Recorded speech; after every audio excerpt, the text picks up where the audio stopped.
Hello, Realvolvers. Mark Stepp here. We're going to start here in just another 30 seconds or so. Just want to give you a little heads up. Excited about this particular one, so hang tight. Give us about 30 seconds, and then we're going to go ahead and get going.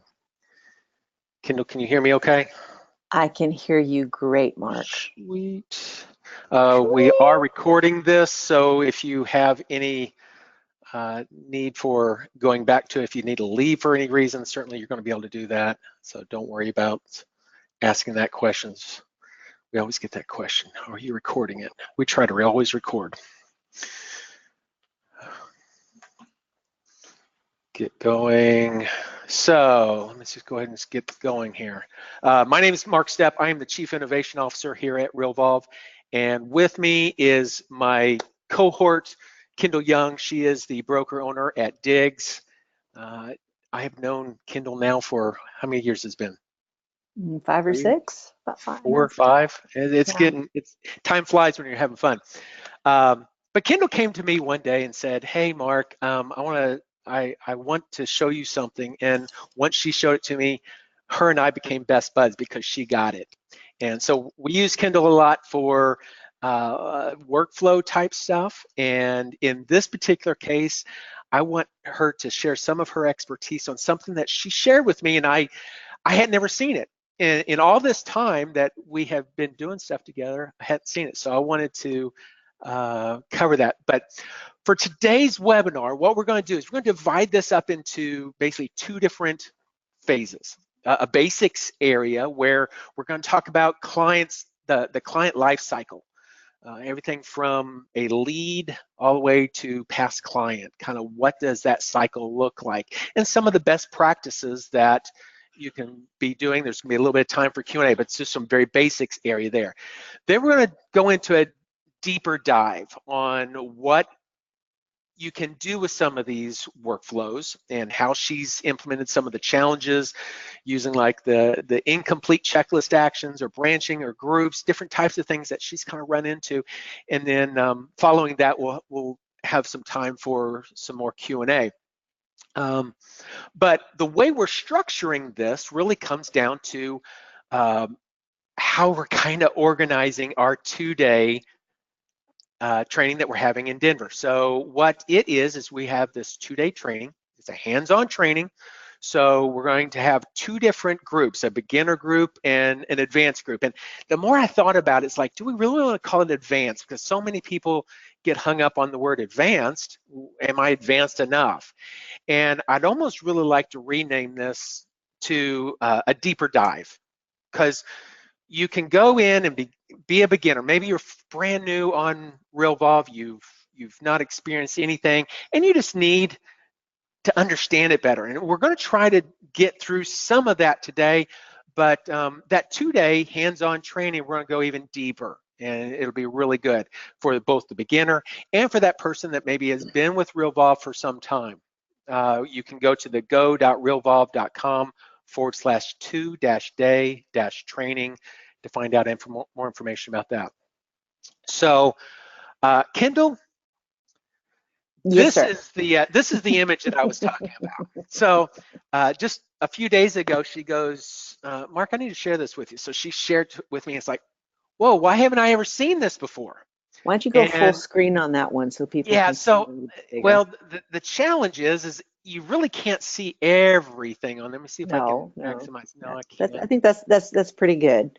About as far as it's going to go. Each one of these tags were different workflows and stuff that she was organizing, and I really wanted to spend some time with Kendall and say, okay, what were you thinking? What were you doing at this point? And at this point, I don't know how far into Realvolve were you. We might need to kind of cover some of the basics before we get into this, but this is kind of what I wanted to dive in and discuss with you about. Okay. So, okay. All right. So here's the thing. When I first heard the term workflow, I actually could not understand what it was or how it was relevant to me in the business that I run. I'm a very organized person by nature. I love checklists, like like my life is about checklists. I get an unreasonable pleasure from crossing things off my to-do list, right? And I thought that that is all I would ever need. And what I discovered with, and I started out actually with Basecamp, and I didn't even understand why I needed Basecamp. It's like I have a piece of paper, it's got my checklist of to-do items on it, and all I do is make another Xerox copy of that one, and and I put another deal on the top of the list, easy peasy. Why would I need anything more than that? And when I started with Basecamp, the idea that I had a template that would go from deal to deal was super cool.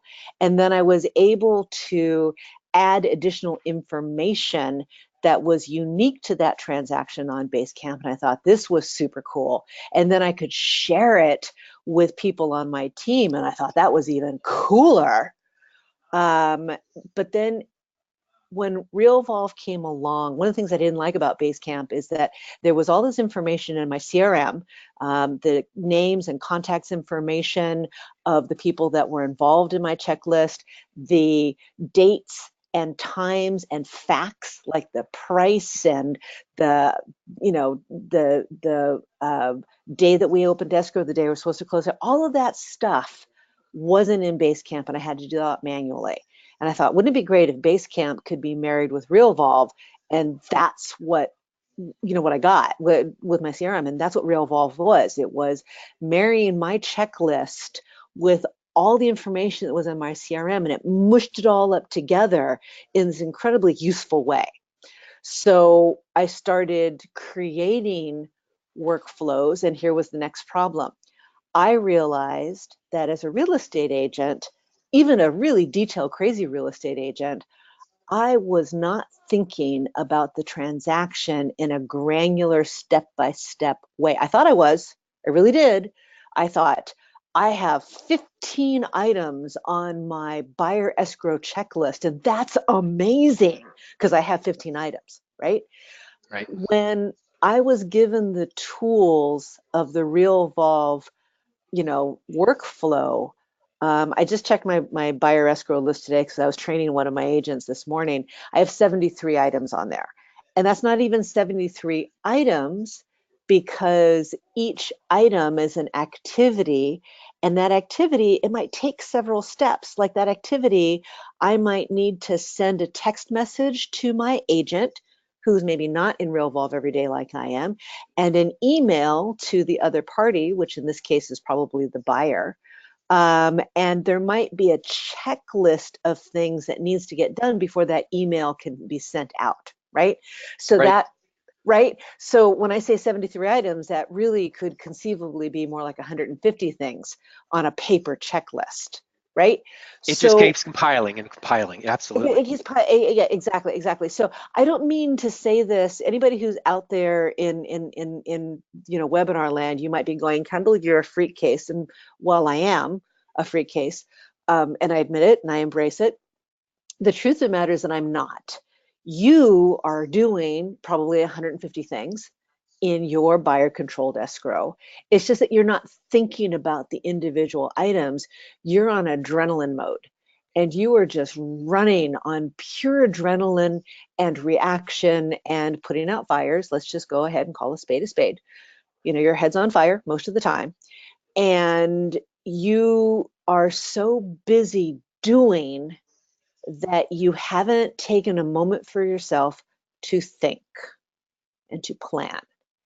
And because it's so hard to take a minute to think and to plan, that you say the next thing that we hear, and Mark, you can say it with me, I don't have time to do a checklist of my stuff because I'm so busy in my business, right? That So, that the time frames is one thing, and just having to go through and figure it out. I always talk about whenever we're creating workflows, you create them two ways. You create it first in your brain. You've got to figure it out somehow, and then you create it in Realvolve.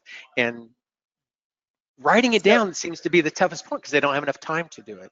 it really is. And I'm going to say something, and you're not going to like hearing it, and you're probably going to hate me for saying this, and you're going to resist me with every fiber of your being, but I'm going to say it anyway because you need to hear it, because right now I'm mom. Get over yourself. You are actually not that busy. You sleep, you go to the bathroom, you have dinners and meals. You're probably doing things in your life. And the idea that you're too busy to take some time out to codify your business, workflow or otherwise, you're you're you're wrong. I, And I now have people who are getting ready to kill me, but you're I wrong. like, well, I like it how Dale always says it. You know, if you're too busy to fill up your car with gas, you're not going to get to where you want to go, right? You're Exactly. driving along, you're busy driving, but if you don't ever fill up with gas, you're not going to make your destination. So, you know, You're take not. that extra time to create this, fill your tank up with what you need in a workflow, in the processes, and then you can get to your destination, not only getting there, but get there much quicker in the long run. So I believe that most people do not take the time out because they don't have confidence that the time invested will pay back the value that they're hoping to get. They actually don't have that confidence. And they don't have that confidence for one of two reasons. One, they're not sure that investing that time is actually going to change their business, their day, or their life. And they're not confident that what they will codify is actually what they do. Okay, they don't believe the value is there, and I don't know that I can help you with that, but I'm going to tell you a story.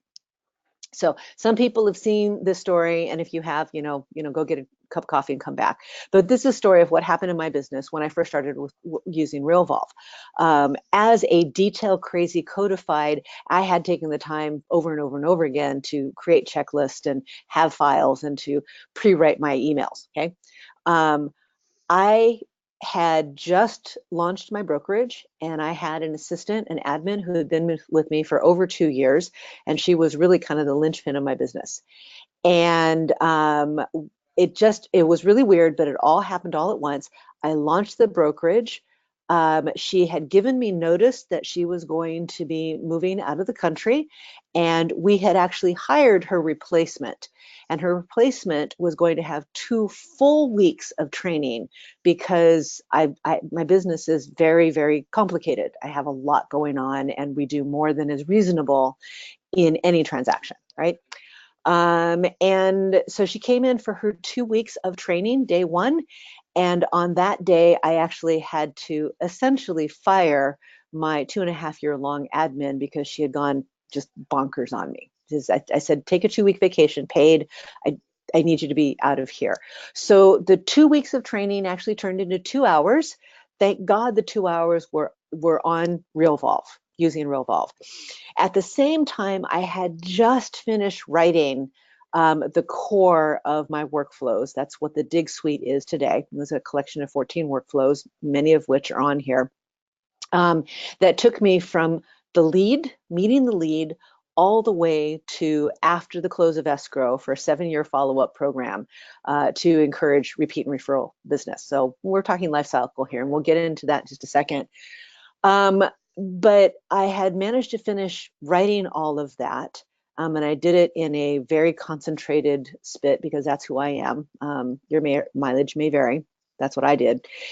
And with 2 hours of training on Realvolve, the new admin was able to step into my old admin's role and start running my transactions from, I think I had 5 or 6 things in escrow when she in I think 2 listings that were in the process of being listed. So I had everything going on. And she stepped into the role of admin and was able to run my business with no loss of quality. What that means to me is I didn't get anybody complaining to me. I didn't have any details fall through the crack. I didn't have any people mad at me. So that's what no loss of quality meant to Did, me. Okay. did she have prior real estate experience at all, do you know? She did. She Yeah, she okay. had sold property for 3 years, about 5 years prior to meeting me, and then she had 5 years um, in another job entirely outside of the real estate industry, and so she was coming back into the real estate industry. So Cool. she did have some experience, and she's a smart gal. Okay. Okay. But yeah, she stepped into the admin role, took over all of the transaction management, all of the admin type of stuff. And that year, I doubled my business with no loss of quality, no additional stress, and pretty much zero training for her. And that's what the power of sitting down and actually doing it. Now, we run a reasonably sized business. It's not huge, but we run between 40 and 50 transactions a year. And my agents, and I do have a brokerage, so I do have real estate agents, but they're mostly on my personal team. My real estate agents, their job is to make the business, find clients and work with the clients, convert them into actual clients, right? And their job is to hold their client's hand for all the emotional things and hand-to-hand combat. They do the actual negotiations. We do, and by we, I actually mean my admin, we do everything else. So when I say 40, 50 transactions, we are really essentially running 40 to 50 transactions worth. Plus, we're helping our client, our agents, with all of the lead creation and the follow-up to nurture that relationship into an actual client. And we're doing all of that on our client, on our agent's behalf. So we're handling all of that. And so, that's quite a bit of work as well. We do all of that for our agents, so 40, 50 transactions. And we spend, I asked my admin the other day about how many hours per day did she think she spent in running those deals and helping the agents to nurture relationships and convert into actual transactions. And she figured it was somewhere between 5 and 6 hours a day. I do almost none of that.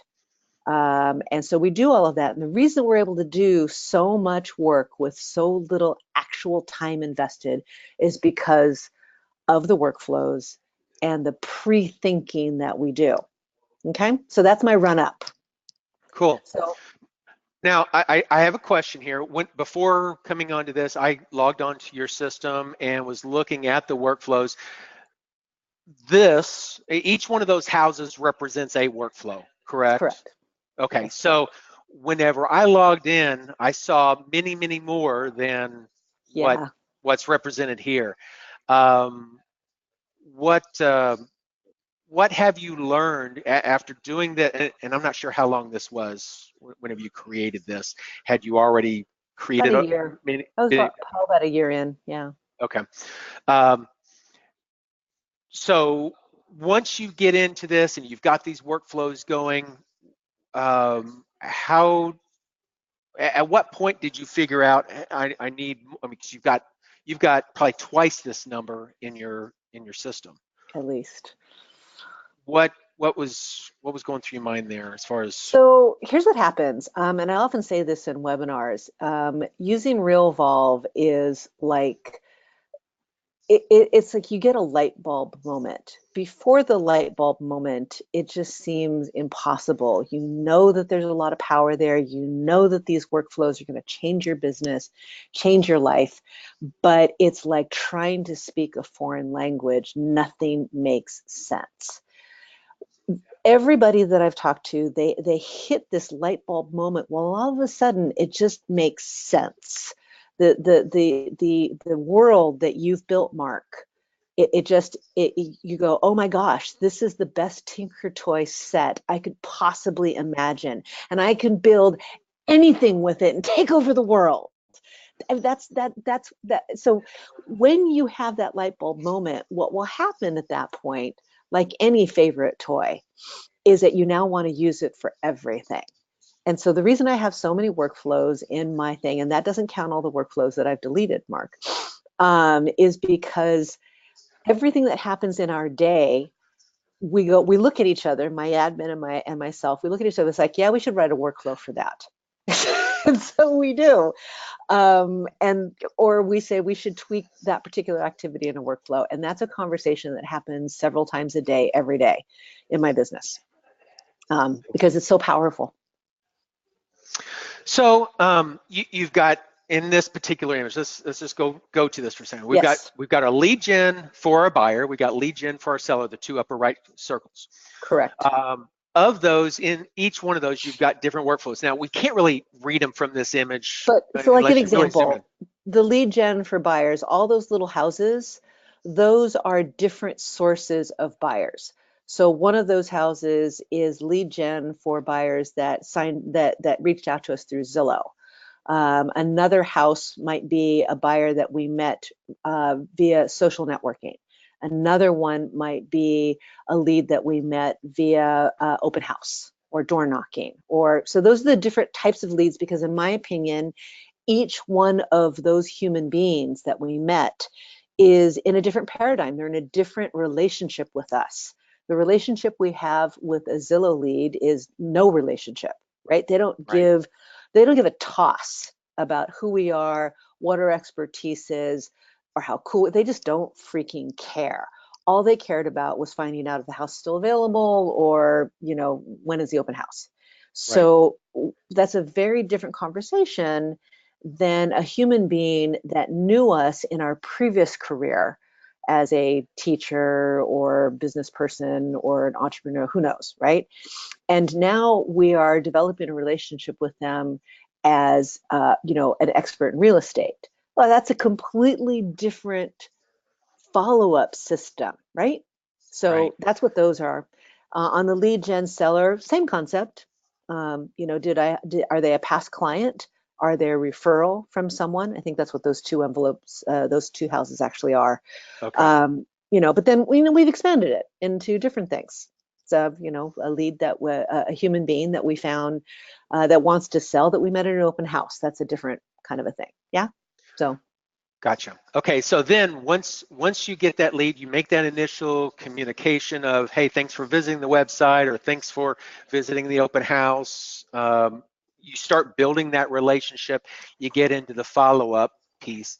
And one thing that I found, and I don't know if you can see back of my screen or not, I was kind of drawing it out myself, and then I started thinking, well, really, I could put in a circle here, or I could put in a circle here, and I could start diving a little bit deeper into each one of these. What kind of follow-up do you do in the event that somebody is not ready? You know, And we uh, call that the non. So there's two types that we have now. Again, this was a long time ago. Now we have a follow-up that I call the non-responsive lead.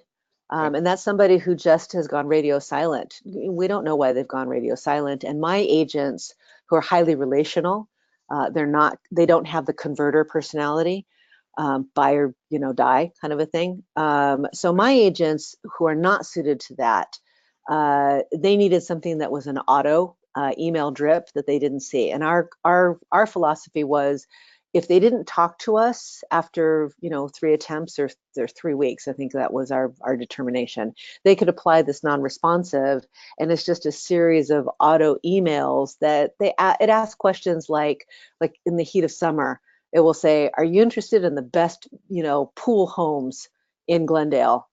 Click here. so And very laser focused in that very case. well, it was my idea of asking a value question to someone who hit pause on the home search, and it's probably because life got in the way, frankly. And so we're just trying to re-energize that conversation with value offerings. And occasionally we use, I call it the Chris Voss technique, which is a trainer that I've been working with, which would be, have you given up on buying a home? That actually is probably the most effective email we have. But so that's what the follow-up is. But those two particular houses, we consider follow-up in our highly relationship-based brokerage. Follow-up is really, how often are you going to talk to that person? Because we don't think follow-up should be anything more than that. This auto drip is, we've already written them off. So that's what auto drips are. Gotcha. So, Okay. right? So for us, follow-up is actually, how often are we going to talk to them? And so the top house is following up every 2 weeks, because anybody you're following up with once a week, I didn't think you needed a workflow, frankly. Right. Right? Because that's somebody that's what we call a 7-day buyer. A 7-day buyer is someone who is in the hunt, and they're probably calling you as often as you're calling them. So I didn't write a workflow for that because I didn't see the point.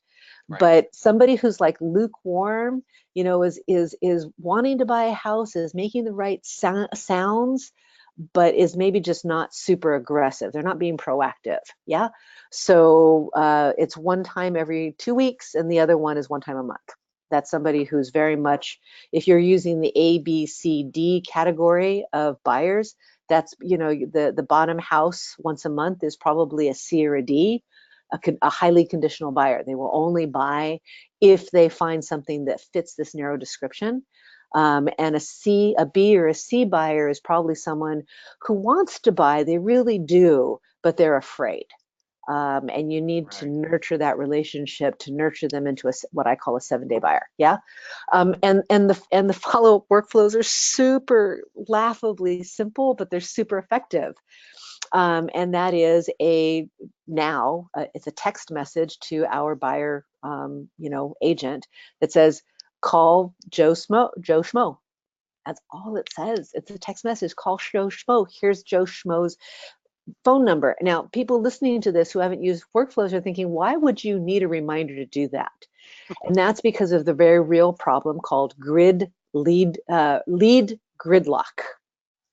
And lead gridlock, especially for those of you who are dealing with incoming internet leads, it happens so often. It's kind of funny. The average lead to conversion ratio is, if they don't do it within right away, if they're not coming into your pipeline as a 7-day lead, they need to be nurtured for 367 days. 367 days. Who has that kind of stamina? Do you have any idea how many leads are going to come into your pipeline over 367 days? It's a lot. It's probably many thousands what chance do you have of remembering a lead that came into your pipeline on day one? Are you actually going to remember that lead 368 days later? Right. Probably not. And are And they going to what's remember you 368 days later? They probably won't.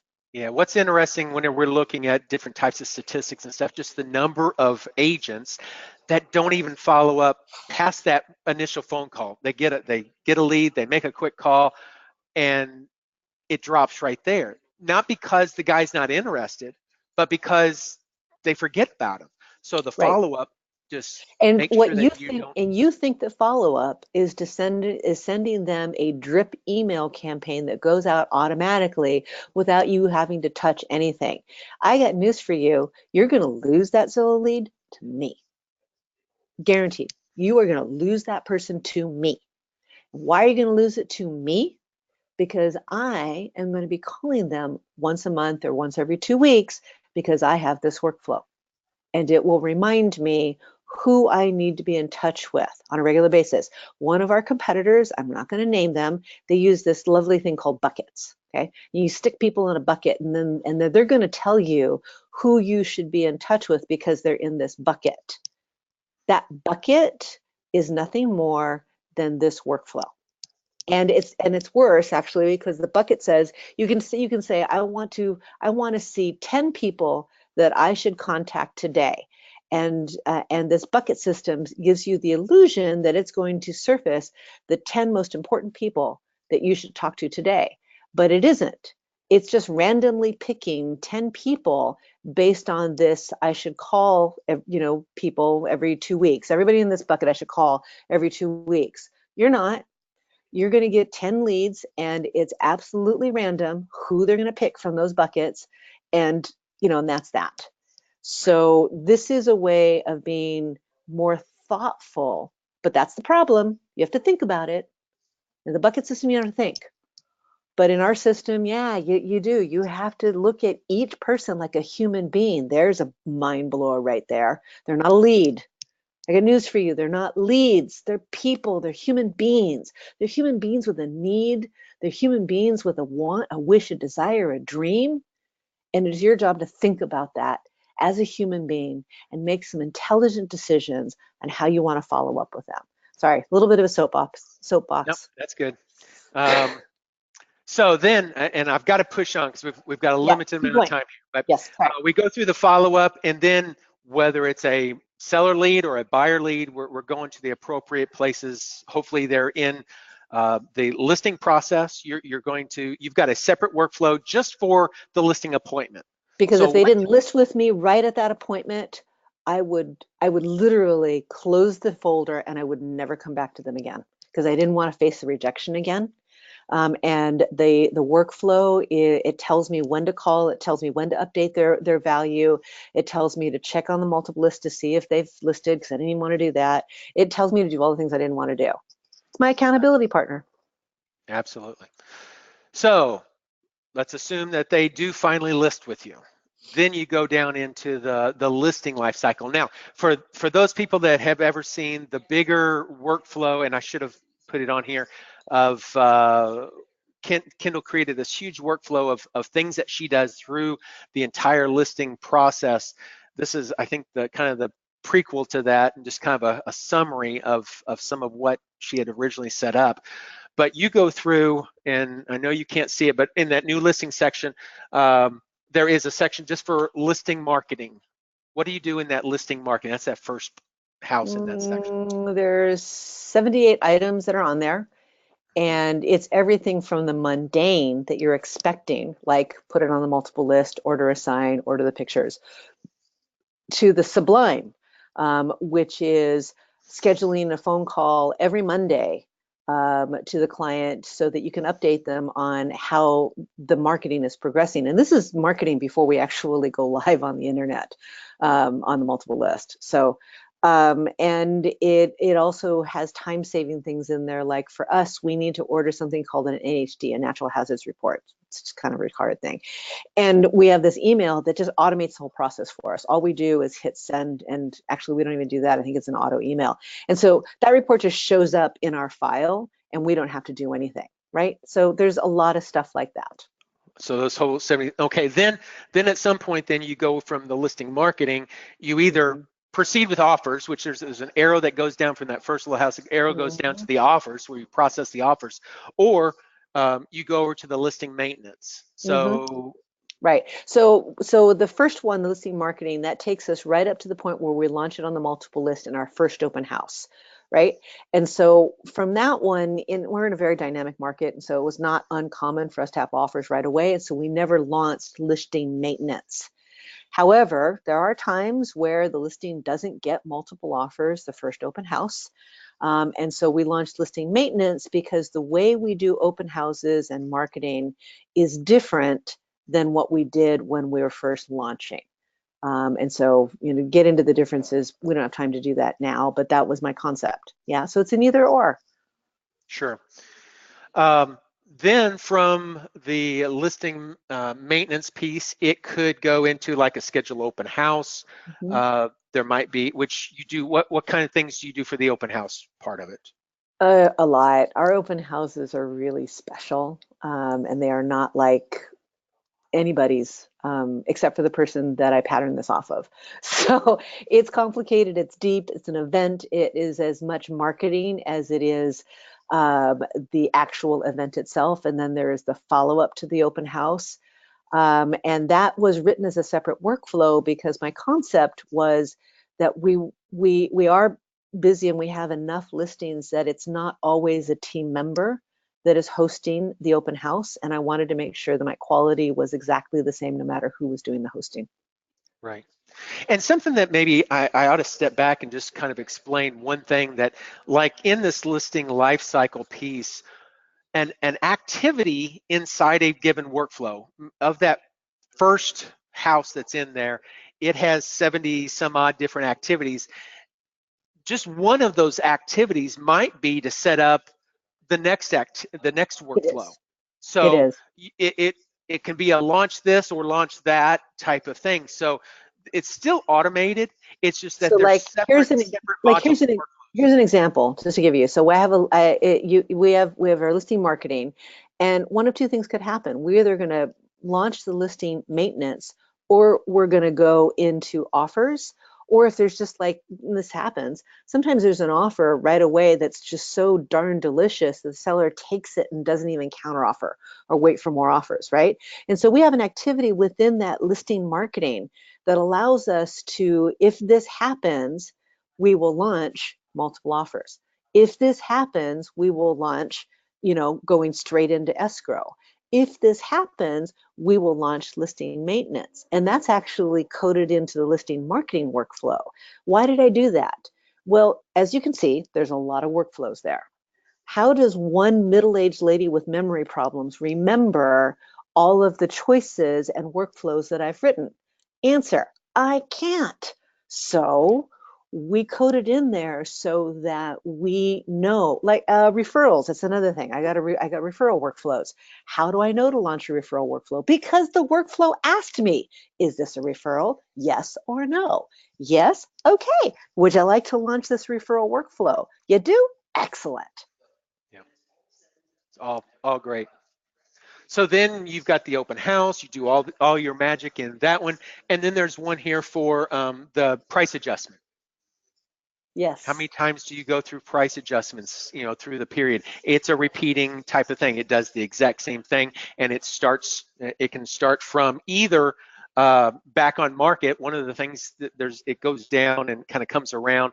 One of the things is just that it could actually the price adjustment could come from two different things. It could either come from comments or whatever from a open house, or maybe if it was relisted and put back on market.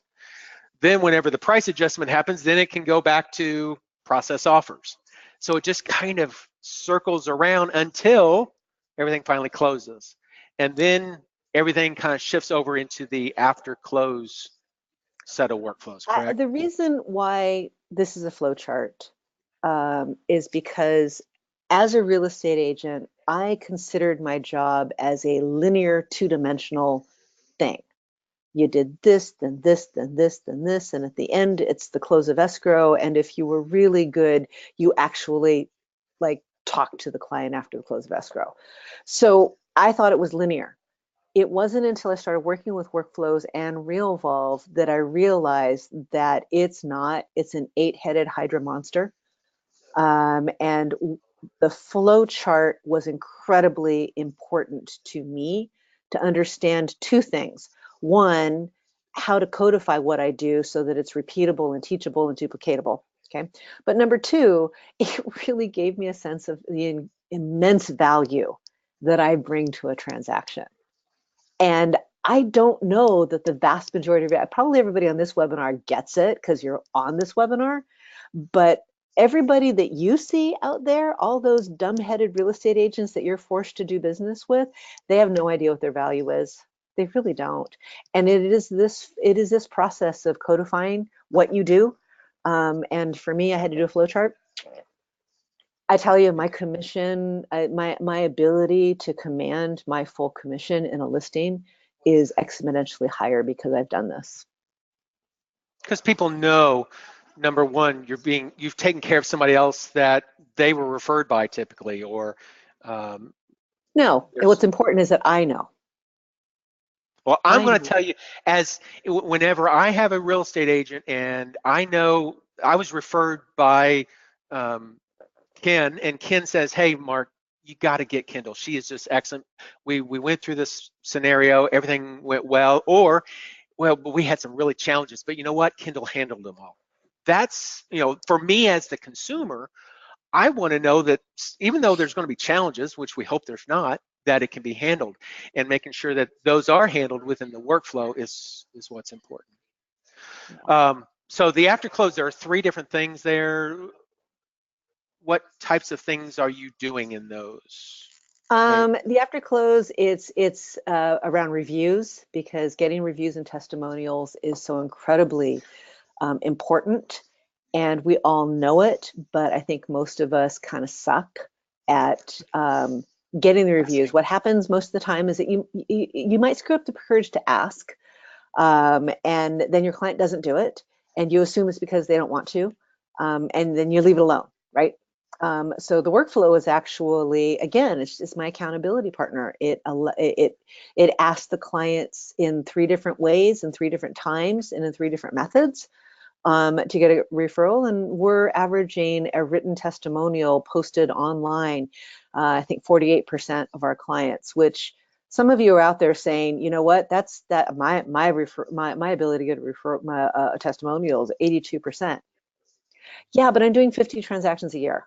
So, that's a slightly different than if you're selling, and I'm not speaking to you as an individual, I'm speaking, national average, 6 transactions in a year. You get 3 of them to do testimonial. That's great, but it's not as many as I'm getting. Yeah. Right.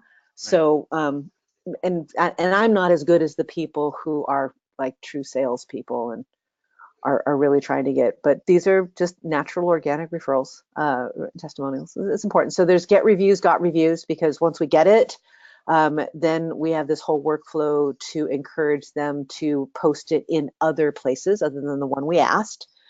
And giving them a Starbucks, and then the other one is the 7-year follow-up. Okay. And then you also do your HUD 1.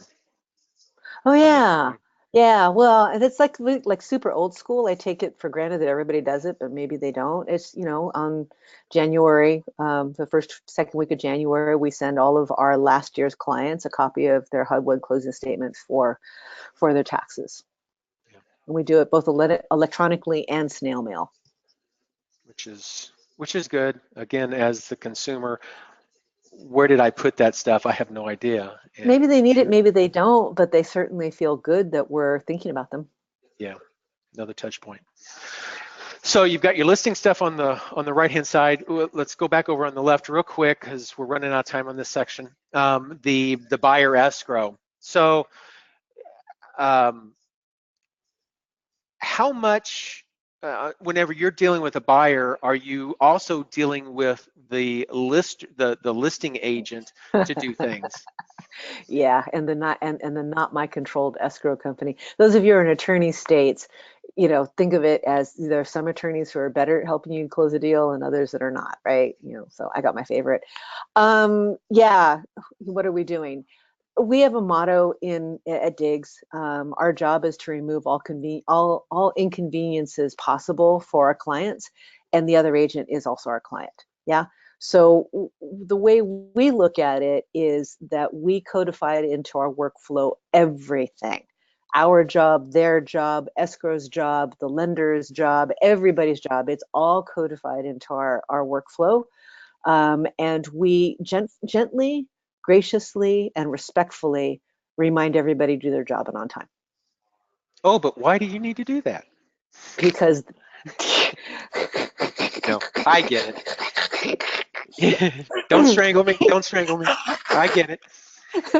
sometimes I forget that even though you've never sold a house, you've worked with us for long enough to know.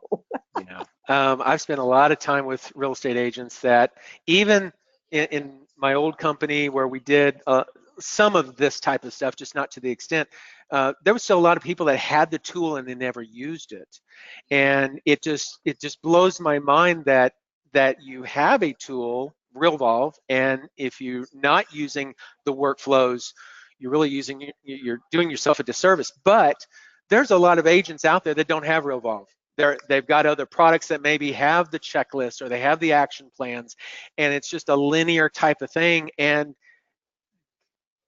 if they even use it at all, whether they Right, have but I it or mean, not. like, But there's you, also people who don't want to do this because they're like, oh, I don't want to be heavy-handed with the other agent. I don't want to be disrespectful because I wouldn't like it if they did that to me. So, like, here's an example. In California, we have our physical inspection, and you have to remove that contingency on a certain time period. For us, the standard is 17 days. Okay, so what we do is I think it's coded 3 days. 3 days prior to the deadline, we send them a contingency removal form, which is, pretty ballsy thing to do. Because, but we would say really respectfully, it's like, just wanted to let you know the contingency is due in 3 days. We're providing this form for your convenience. We know you probably already have this drafted and ready to come to us on that day. And we really look forward to closing escrow smoothly, right? So, what we're really saying is don't leave this to the last day, because in California, the 17th day is not the day that you give me the repair request. It's the day you're supposed to remove the contingency. So, but right. So when I started doing this in this respectful language, I didn't get people saying, you 4-letter word, 5-letter word person, of course I know what I'm doing. They were saying, they were actually getting their client to sign the contingency removal and sending it in. I was shocked. Nice. Right? Nice. But before I started doing that, on the 17th day, I would get a $20,000 repair request. It was like insane. So Yeah. it's changed. Treating the other side respectfully and coming from the place of, I just want to help everybody do their job, has really helped. Cool. Okay, so that really kind of covers the basics of the client flow from the time that they come in as a lead, doing the follow-up, they become a client, you close, you go into the after close, you're getting information. Ultimately, the ultimate goal then is to make sure that you continue even after close with continued relationship building, making sure that anything that you send out refers to you, but that it refers to you as a friend, not just the real estate agent, and hopefully anyway, it's my thinking. And then they'll come back around whenever they need in 5, 6, 7 years, sometimes sooner, sometimes later. They become that buyer or seller again, and then the whole process goes again.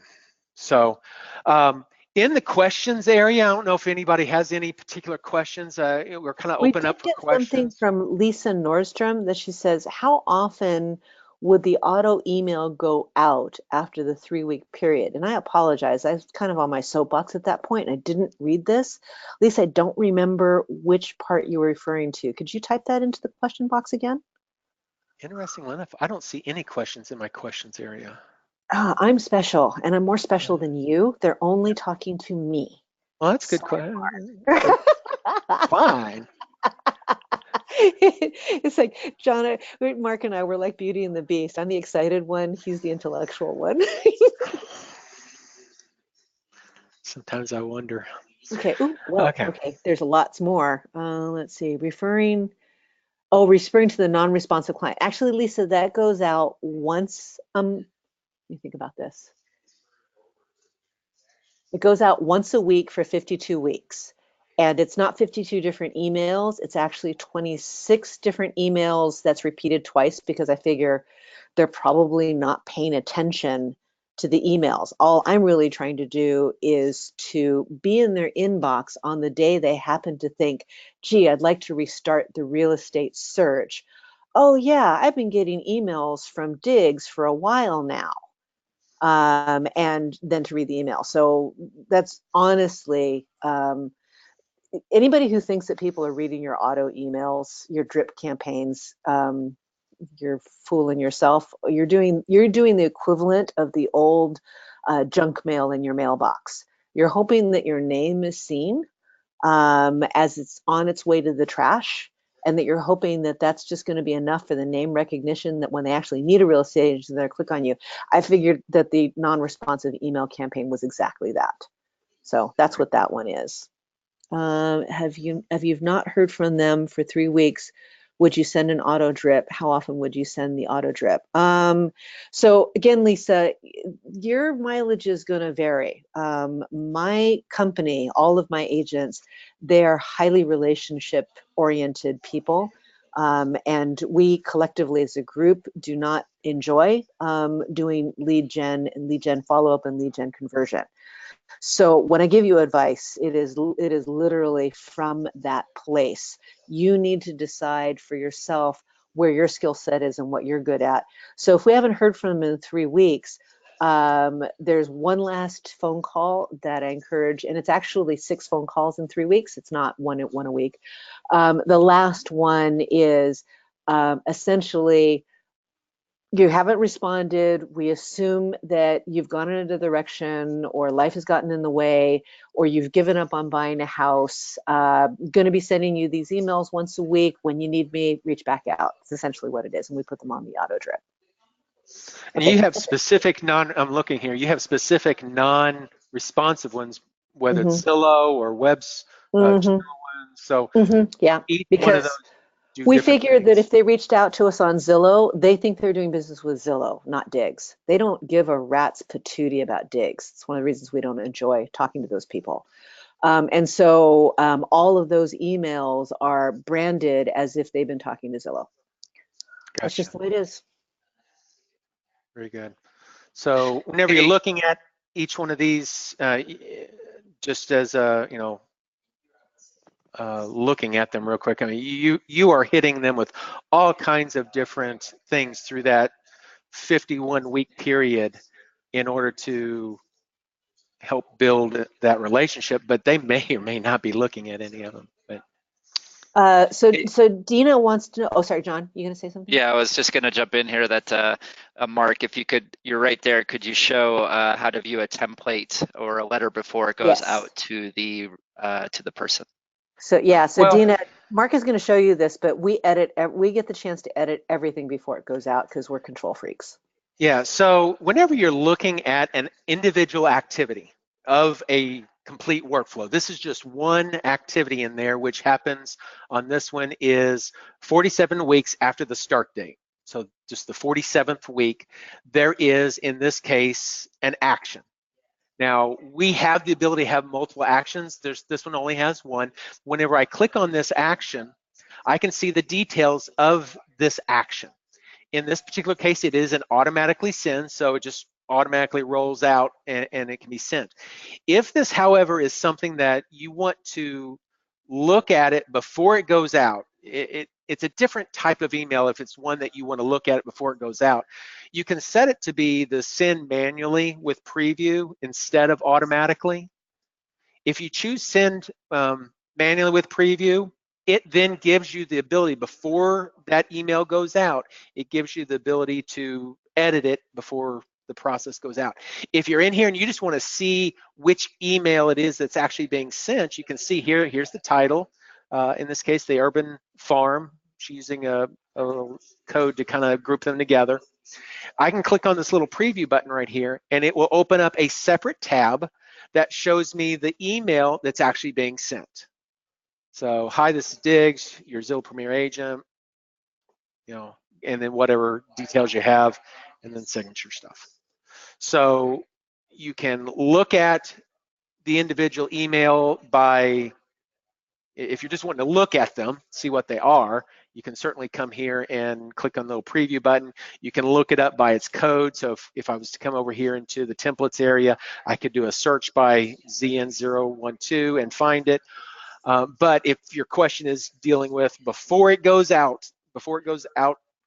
to the client, I want to see it before it goes out, you have to make sure that you select the option here to send manually with preview as part of that process. Since she has it set for automatically, it just sends it at 8 o'clock a.m. or whatever time she has specified.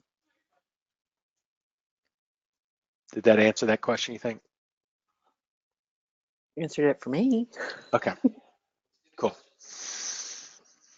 Okay, any other quick questions there? So what I want to do, if we've got more questions, I want to quickly answer those. But what I want to do is kind of take this to the next phase. And for the people that want to actually start digging into some of these, the different parts and pieces, I just want to hit some of the challenging parts of the processes and how maybe we deal with those challenges, either through branching workflows, setting up checklists, things like that. Any other questions? Nope, I think we're up to date. All right, so I want to go back to, let's see. If we start in, let's say lead gen buyer, lead gen seller, say lead gen, say, just do a search here for lead gen first off. Diggs. Okay, so we do lead gen, door knocking, Zillow, non-responsive. I thought you had just one that was just lead gen buyer for Zillow. Am I not seeing that? Zillow non-responsive. Guess it doesn't really matter. Buyer. Open house. Let's just choose open house, just for looking at this. There's not much to this one. Now for on what? I said on that version. Yeah, well, is there a better one that you'd want to look at? I'm just wanting to That's look. good. Let's do that one. Okay. That's cool. Okay. Yeah.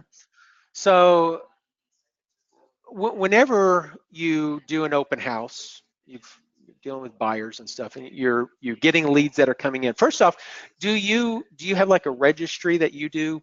Yeah, we use Spacio. You use We use Spacio? Spacio on an iPad on a really fancy and awesome looking Mophie iPad stand. The stand matters. Okay. Then you can use Spacio then to bring it in through a Zap if you want. I'm not sure if you've got that set up, but that allows you to set that up. Actually, no, I think they even have their own interface. They do. They have an integration with us. So then the lead gets put into Realvolve, and we start this open house lead piece. In this particular case, you got an add tag. What's up with that? What are you doing there? Just tagging the lead so that I know it's an open house lead. That's it. Yeah. So on this particular one, it's again, this is a matter of not having to worry about thinking about it, but having it do it. The action on this, because activities can have actions, she set up a reminder for herself to add the tags to the contact of active and lead. No big deal there. But it makes sure that whenever those leads come in, they get tagged. You don't have to do it manually exactly. You just run the action and it does it for you. So that's something that's important. Sends out that follow-up email, same type of thing. In this case, it has an action. So if we go in and we look at the individual action, it's being sent manually with preview. Is there a reason why? What is it that you're doing whenever you preview on this one? What do you? I preview everything. There's preview like, everything? of the hundreds of templates that I have, Mark, with the exception of the ones that go on a non-responsive, there is maybe 4 emails that we send that we don't review before we send out. It's just, we're OCD crazy. Do you spend a lot of time personalizing them? Like, hey, it depends. It depends. Like on this one, I would expect that my agents would personalize every single one of these, actually. Okay. They would add a sentence about when, this is what I teach them, of what they talked about at open house. Yeah. So in this case, it goes out with a little email follow-up. Did you like the 3D model of the home? You saw this. What's the 3D piece? What are you doing there? That's my Matterport. Matterport. Okay, that's right. Cool. So it's our value add. I mean, now actually we're offering disclosures, so and that's the thing that I'd want to encourage. I don't think your business is set and forget. Maybe it is, but mine isn't. I'm constantly improving.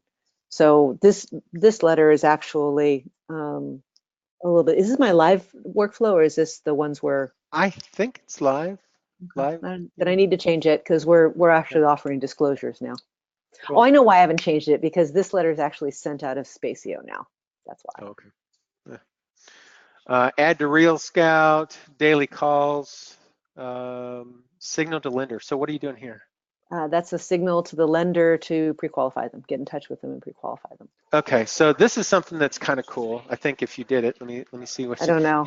Yeah, let's take a look at it real quick. I wrote this a while ago, so we'll see what happens. Send an email to. Okay, so yeah, this really needs to be changed. Okay, tell us how to change it. So this is actually going to your lender, correct? That was the idea, yeah. Okay, so the lender of this is going to receive it. If you have merge fields like what you've got here, you've got in here the merge fields for contact first name, contact last name.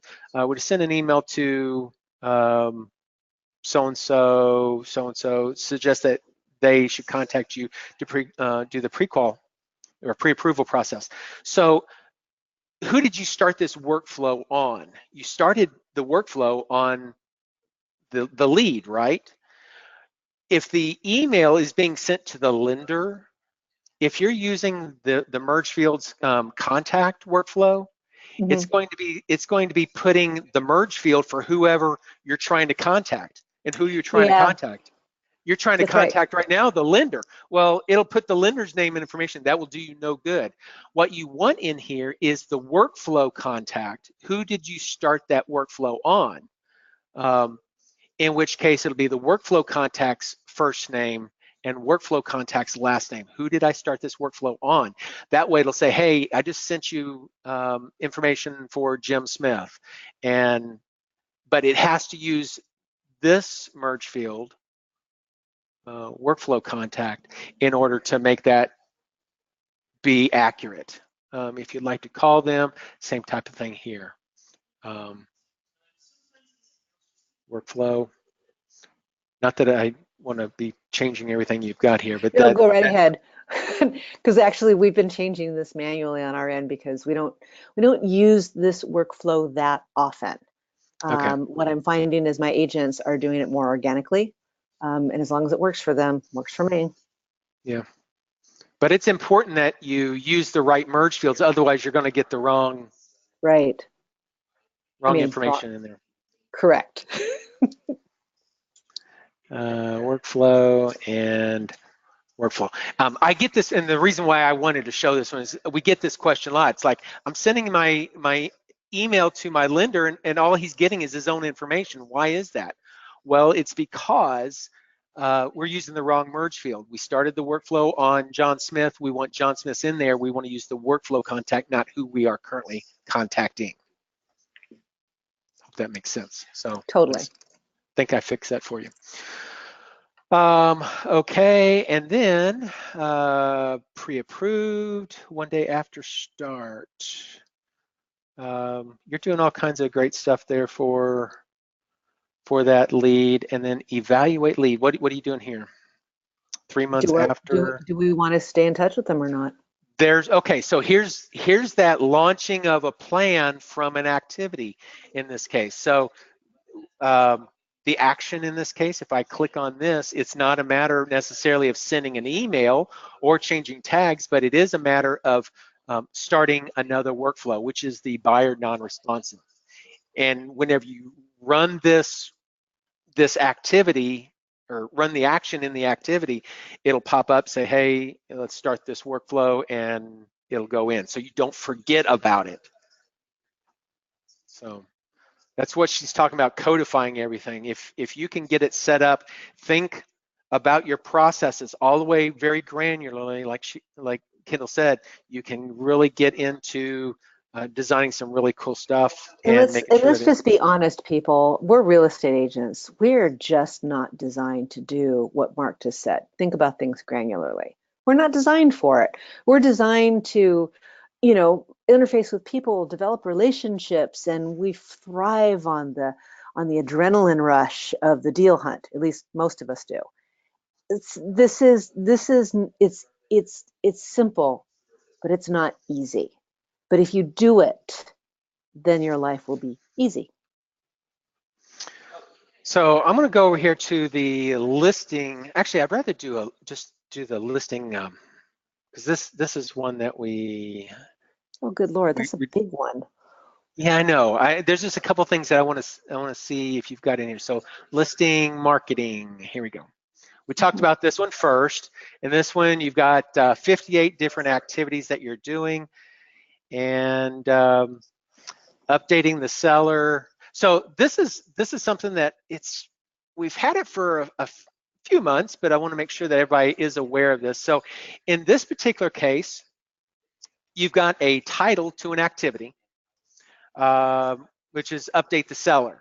Well, which seller? If you've got several of them, you may not necessarily know, but you can put in the address of the property address in the title of the activity using a merge field. So here's why that was important, because the title of the activity is what shows up on my dashboard. So what was happening is I was getting update seller, and I'm like, okay, I have 6 update seller things on my dashboard. Who the heck am I supposed to call? So putting in those merge fields helps on that. And also, if you are, now this particular one's not, but if you are sending any particular things to Google, it's important to have some additional information. Otherwise, you're running that same thing. In our dashboard, it may have had update seller, but there should have been a link to the property as well. It's just not in the main title. But in Google, if you're doing any kind of Google sync, you don't have that luxury of having that extra information. So it's really good to have that in the title. Down here, you're using in the checklist piece, you're using some merge fields so that you can put in some notes and put in some stuff for the seller report, and then you're sending a seller report piece.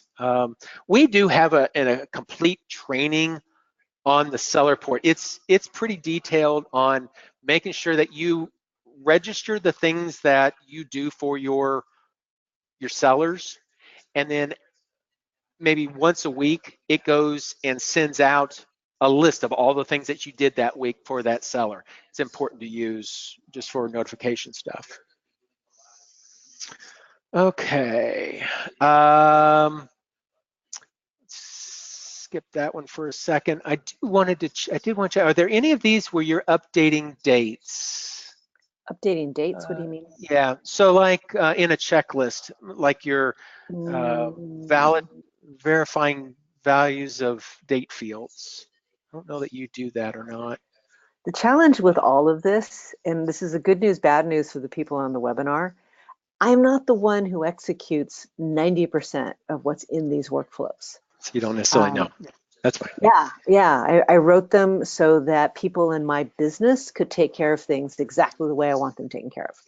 Yeah, and going back, it's one thing I wanted to mention. I had asked you whether or not your administrative person had real estate experience, and she did. You said 3 years.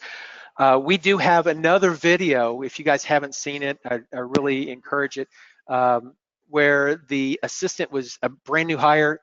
I think it was the Awesome team. Yeah, it was. They had hired an administrator that had zero experience.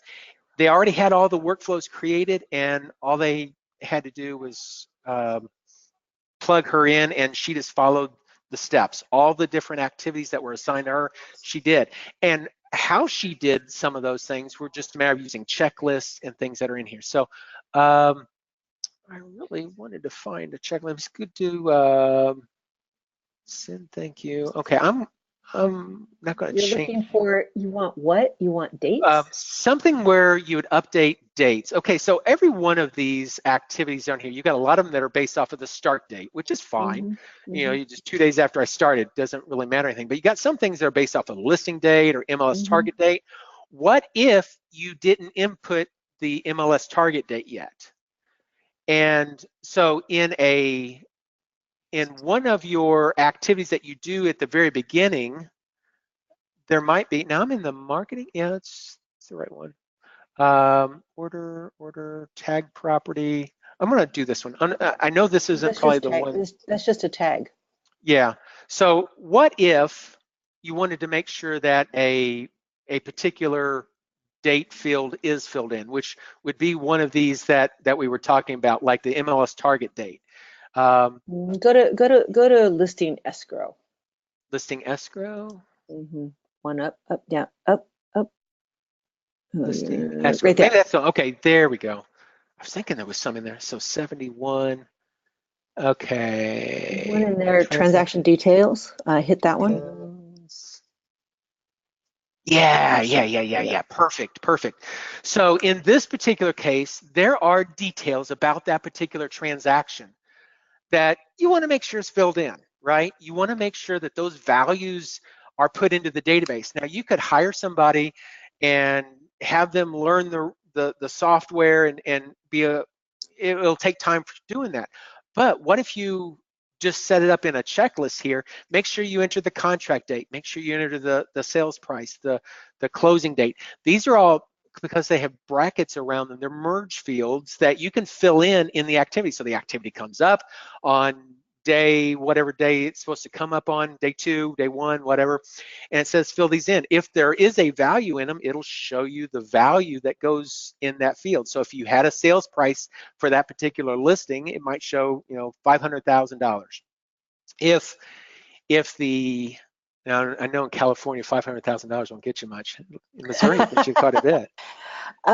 You might get running water, Yeah, well, maybe. I can tell you what, if you guys want to get some really good housing deals, Missouri's the place to come.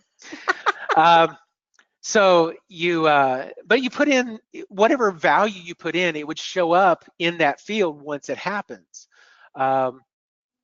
Same types of things for dates and stuff. The really cool thing is the contract dates. So some of these activities might be based off of a contract date, or if it's a closing, you're doing the closing, you want to make sure that you have a closing date. Well, you can put a closing date in there.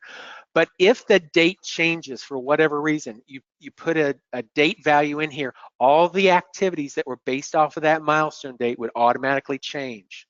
And it's important for you to realize that. So whenever you're creating these workflows, using start date and end date works. But if you, like on this one here, she's just using start date, which is fine. But there's a lot of activities down here, if you look, that are so many days after ratification date or after closing, contingency, whatever. Well, here's closing date. So all these activities that are based off of the closing date, what if the closing date changes? In a lot of systems that are out there, or if you've got a checklist, now you got to refigure up what everything is and when I have to do things. Realvolve, because it's a closing date field that it's based off of, if the closing date changes, this workflow activity, the date that was assigned to it will change automatically as well. So now if it changed from August 31st to September 3rd, everything that is based off of that will Now I just gotta butt in for a real quick second because right now you've probably blown the mind of anybody who isn't an avid Realvolve user. And the reason that Mark, I'm just going to like label it for you guys. I think the reason that Mark has blown your mind is that you've never really thought about it like a computer programmer, because that's what Mark is. He's the nutty professor. This guy knows, programming, and he's used to getting computers to do stuff for him. We are these carbon-based light forms, and we do all of these calculations automatically in our head all day long. Something happens, the change in our workflow, in our transaction, and in our heads, we just automatically kind of recalculate everything, and then we move forward, and we do it automatically, and we don't really think about it. But how many of you are awake at 3 o'clock in the morning going, wait a minute, did I change the date in my Google Calendar of the closed escrow because this thing changed, blah, blah, blah, blah, blah. And it wakes us up, right? Because we don't have a system, because we're not used to this. Now, when you guys come out to Denver, which I hope you do, because I want to see your shining faces in person, I'm going to be teaching the beginner's track for those of you who are just starting, don't even know how to get your contact into Realvolve. Mark is going to be teaching the advanced, the stuff that's blowing your mind right now. That's what Mark is going to be teaching, plus some goodies that even I don't know. We're going to show you step by step how to think about your stuff like the computer programmer that he is. I'm not one, I just play one on TV.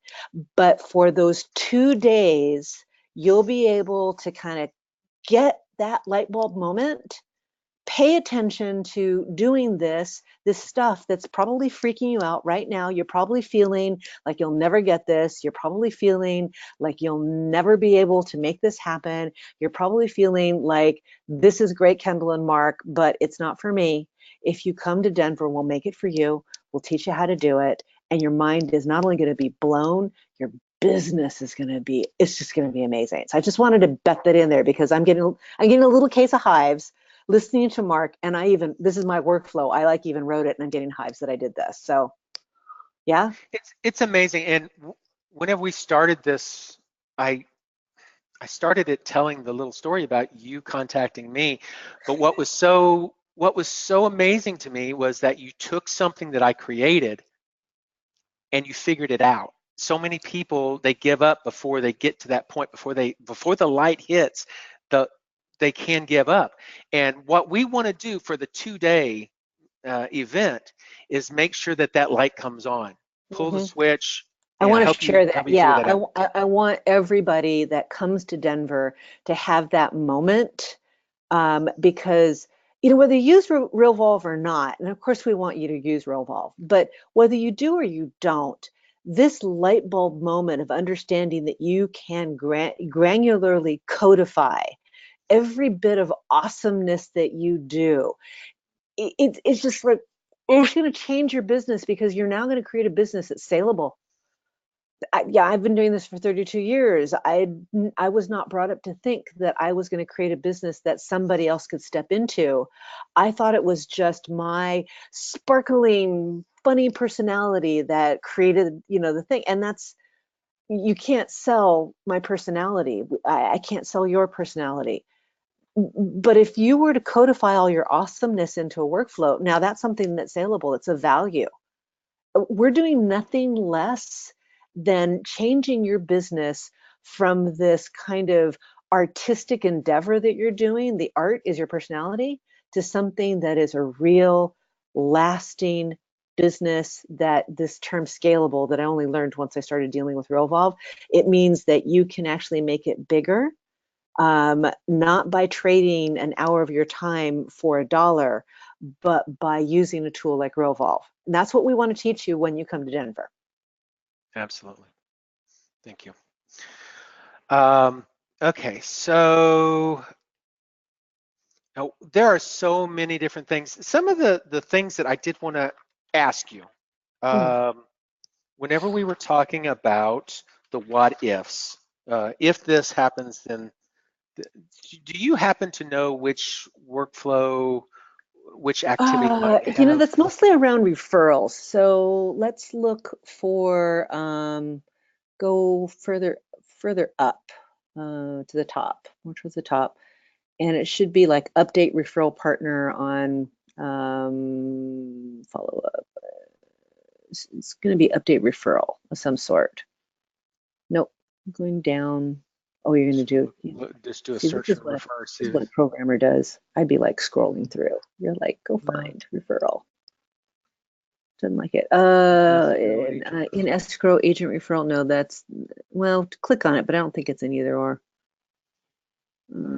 Be like update referral on EMD, that kind of a thing. Yeah, just send. Move non. Okay, so just click on that one for a second. There should be 2 emails. Okay, so here, yeah. So here's the case where we're talking about, we always talk about branching workflows, branching this, branching that. People don't understand what branching is. All branching is, the only thing that a branching is it gives you the opportunity to go one way or another. And in some cases, many different directions. In this case, she has 2 different actions that could happen. Now, it is possible to run both actions at the same time if you want. Whenever this activity comes due on the calendar and you say complete it, it comes up with the ability to choose an action. In this particular case, you do have a little checklist option. In this case, the checklist is there. And if we have this as an action, contingencies removed, what does this one do? So if the contingency is removed, we send one letter, which is, hey, congratulations, your referral, your friend, so-and-so, all the contingencies are removed, and now would be a great time to call them up and just congratulate them. They're probably feeling really happy, and our goal is to make you look like a hero for having referred us, so now's the time to reap your glory, right? And then the other one, contingencies not removed, is, suck, man, it didn't remove their contingencies. The reason we edit everything is that it gives us a chance to say, and we're going to, hopefully that'll happen in 3 more days, and we'll update you. That's why there's the action for incomplete checklist. So we can modify that letter, and it says you might want to call them and just, give them a shoulder to cry on, but we're still shouldering on, and it's going to be great, or whatever it is that we have to say. Yeah.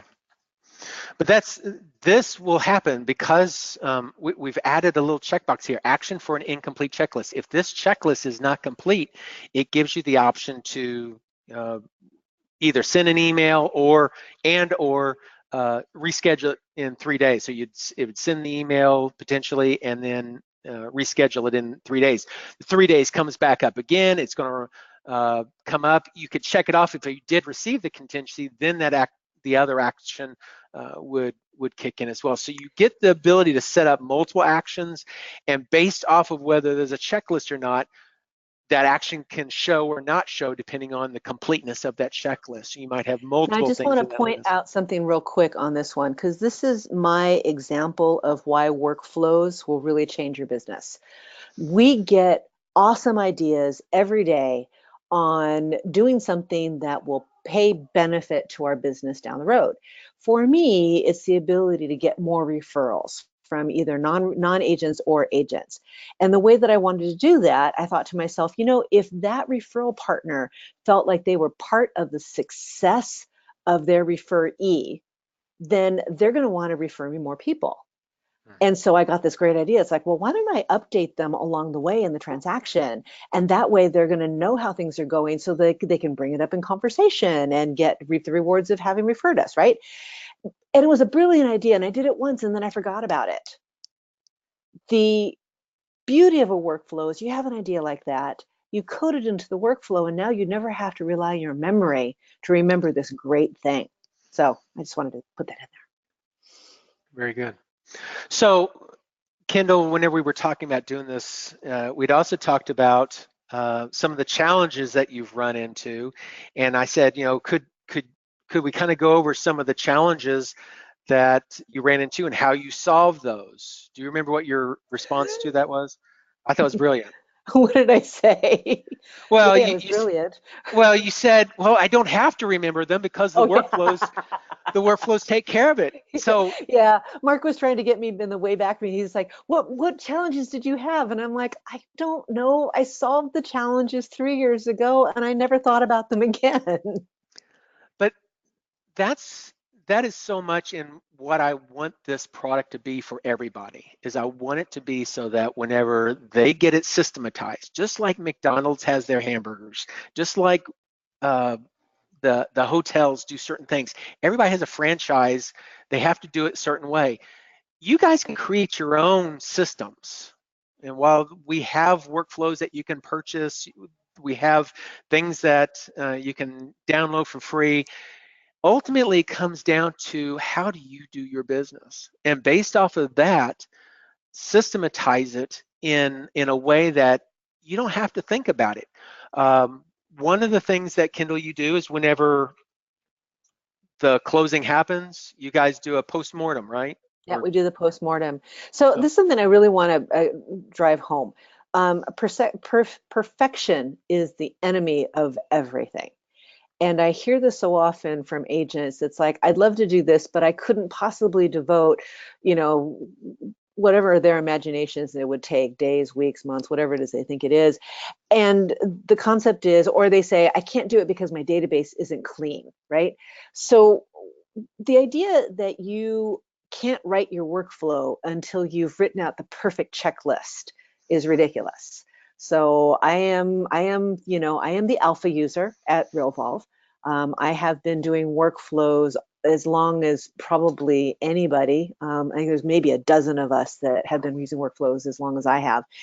And I still change my workflows every day. So here's an example. Yesterday, we got a lovely email from one of our agent referral partners. And the email was, hey, thanks so much. My friend was so happy. You did such a great job. They're raving about you. Oh, by the way, when can I expect my referral check? And we closed like 6 weeks ago. Oh my God, I just about died. And what I realized is it was a breakdown in communication, and we had not coded into our workflow. We had not checked the box that said there's an agent referral. And that was heart stopping. And so my admin and I, we stopped everything for about 10 minutes, discussed the 5 or 6 different ways that we could fix the workflow so that this never happened again, decided on the method. I can do 5 or 6 ways because I'm the alpha user, but it doesn't matter. Just thinking of the way to solve it, we coded into our workflow. This will never happen again. And I'm never going to think about it again because this problem is not going to happen again. Right. And you get to that point where eventually you have a fairly complete workflow, but you started off, maybe you just start your workflow with 10 items. Mm-hmm. You know, the 10 most important things that you do for a listing. Well, once that listing goes through, think about the things that went right, went wrong. How could I correct them? Add 5 more little things. And then the Right. next listing will get that one. And then it just keeps growing. Eventually, you get to a point where you're a master workflow builder like Kendyl is, and you know, you've got 70 some odd different things on your 71 things on your listing escrow. Doesn't mean Well, you need to start with 71 things. here's an example, and this is, again, I give this example so that you don't feel bad. If you're out there and you're thinking, well, I don't have that complicated of a business. I would never have 71 things in my listing marketing. I'm old school. I just do 10 things and that's all I do. It probably isn't. But like, here's an example. For the last several years, I had a buyer process workflow that had 2 action items on it. And I think it was call once a week, and I think I had something in there to maybe check the websites of agents that I know don't put their listings on multiple lists. I think that was all that was on it. And this was geared for the 7-day buyer, because I had no idea why you would have a workflow for a 7-day buyer. You're talking to them several times a week, right? Why? And I think the buyer process one, I had a couple of Thunderbolt ideas, and I think it's got like 20 items on it now. So, you'll start off with something small, something obvious, something big. And then as you use it, you'll have a little idea and go, oh, wait, well, if I did this little thing consistently every single time, my clients would have a better experience. I'll get more referrals. Put it in there. I'm going to go back to a question.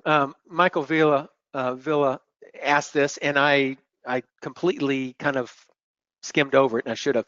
The question is if you do not complete a checklist, doesn't it stay on your radar to-do list anyway? Yes, it does. So why schedule it again in 3 days? Well, here's the question. Why do you want to keep looking at it for 3 days? Why not knock it off your list until you need it? There's so many things that you get hit with every day anyway. If you know it's going to take 3 days for them to get back with you, just say postpone this for 3 days. Think And of it as a then mute button. yeah, and you don't have to be looking at it, worrying about it every day. My whole goal every day is whenever you log into your dashboard on the right-hand side, that you complete the activities that are on there and you don't let anything fall through the cracks. Well, if you've got a bunch of things that are just hanging around, yeah, they're not done, but I know they're going to get done. At some point, 3 days later, it'll get done. Why not just take it off the list for 3 days, and then that way you don't have to worry about it. Now, Mark, you just blew everybody's mind again. You need to stop doing this, because these are muggles. You're going to scare them. They're going to run away. What you might be feeling right now is that this is just too complicated. Like, there's just too much here, and you can't be bothered. You might be feeling that way. You might be feeling like that you're not an expert with computers, and that this is just something that maybe you could hire somebody to do it, but it's not something that you would do. And I would encourage you to suspend your disbelief for just a second. If you were to hire somebody, and we're amassing, a list of virtual assistants that you will be able to hire, and I think you can to some extent hire to help you with this. The magic is not them. The magic is you. So, you will be able to hire a VA, but I really encourage you to invest in yourself and come to Denver and spend 2 days with Mark and I.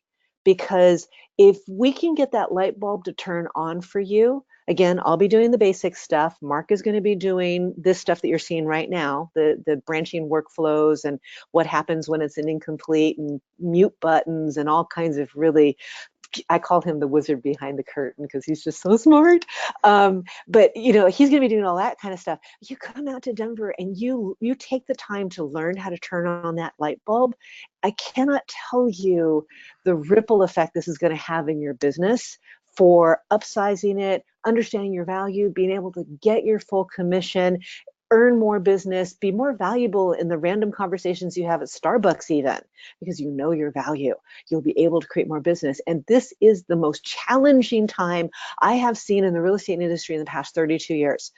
I have never seen things more challenging than they are today. You need to invest in yourself, and this is an amazing way to do it. Yeah. One of the feedback pieces that we got, and I forget who it was, I apologize, but the comment was, we went to the 2-day training thinking that we understood about 80% of the product, 80% of Realvolve. Turns out they only know 5%. Yeah, I mean, pretty cool. we showed them so much more that they are capable of doing, and we're going to be diving deep into the different workflows of what you want to create. The plan is to write up a bunch of different activities. Actually, we're going to do it a little bit differently, but write up a bunch of different activities that you might put into your workflows, help you guide you through creating those. We'll do some hands-on and making sure that everybody understands how to use workflows and Right. try to make them And we're going to much be more efficient. spending as much time learning how to do workflows as we will masterminding really great ways to upsize your business. And because we can code this awesomeness into a repeatable, duplicatable, even what do you call it when you make somebody else do it?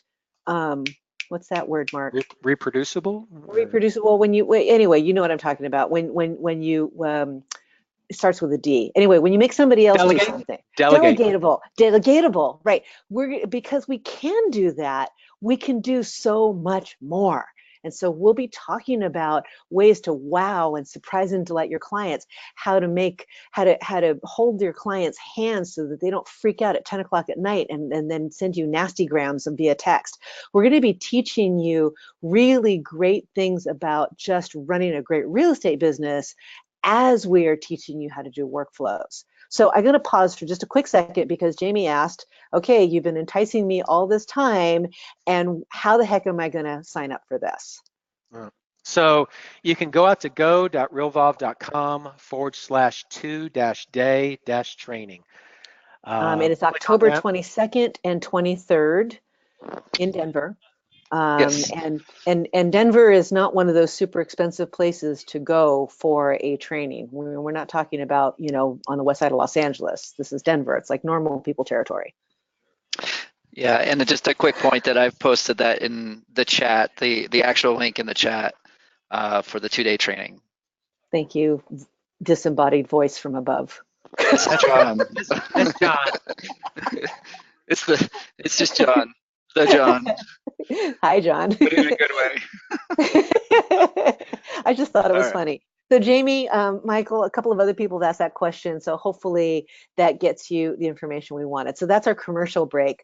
Did you want to share a little bit more for the experts?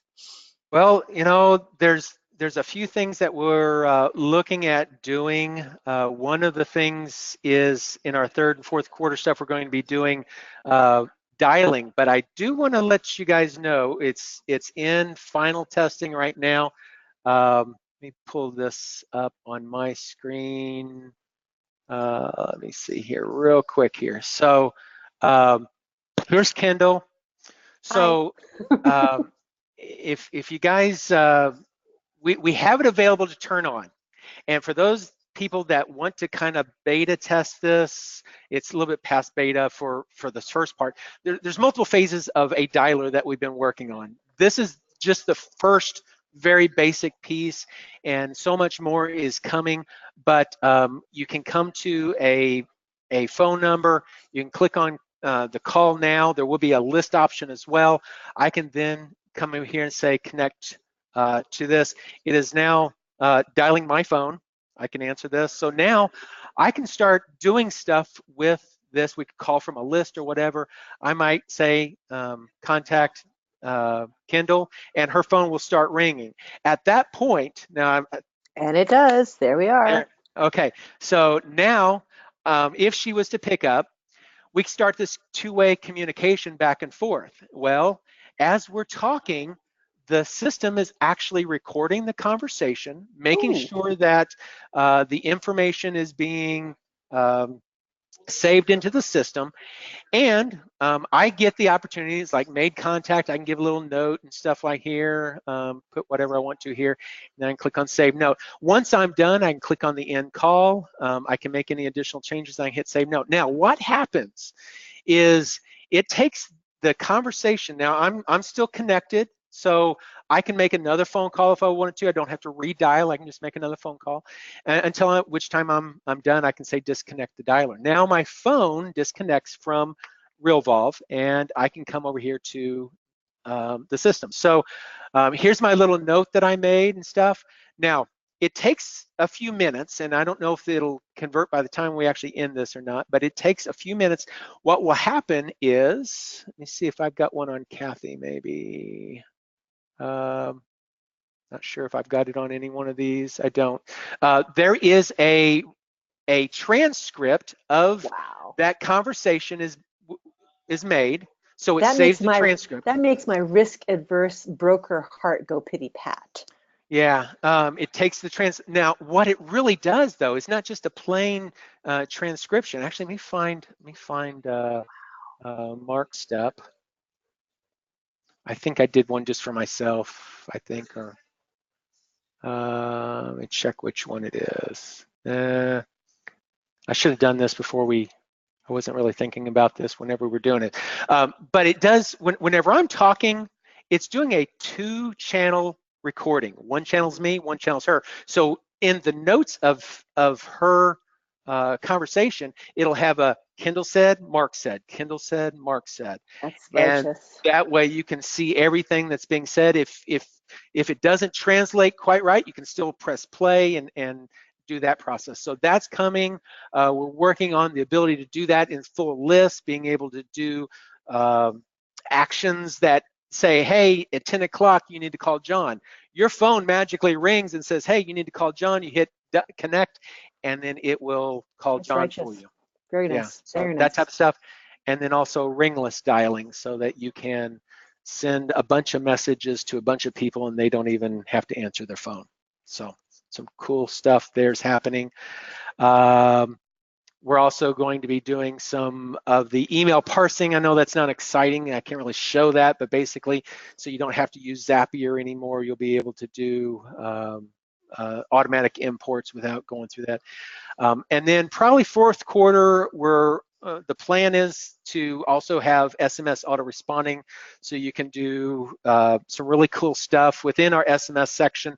Be able to set up text codes so that, you know, if somebody sees a sign writer and on it says text buyer, then it automatically starts a workflow and goes through that process. Whenever they call that number or text that number, it can do an automatic lookup or reverse lookup of that person and some other cool stuff. So some really crazy stuff that's really cool will be coming down the road.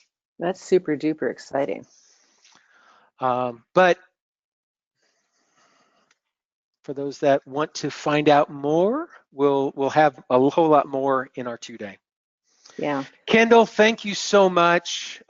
If you guys have other questions, I'm available for by email or phone calls or whatever. I'll be happy to answer whatever questions you guys have. And Kendyl, thank you so much for attending and sharing your experience and knowledge with the community. We so much thank you for that. You're welcome. I always love the chance to play off my nutty. I call you the nutty professor. That's really not true. You're just like, I don't know. You're just like this wizard of stuff. He gives me Christmas presents all the time. It's just like, we got this new feature. It's like, it's the most amazing thing. I got to do that. I love it. Always the most amazing thing. But yes. There's a lot more to come, and Okay. we'll be sharing a lot of that also. And there'll be some people that will be able to have some access to some things a little bit early as well if you attend the 2-day training. So awesome. Sign up. If you have any questions on that, let us know. Yeah, just reach out to us. We'll try to get all those questions answered, and love to see you guys out there. Very good. Okay, I'm going to stick around just for a little bit, just to answer any additional questions that I know are on chat here.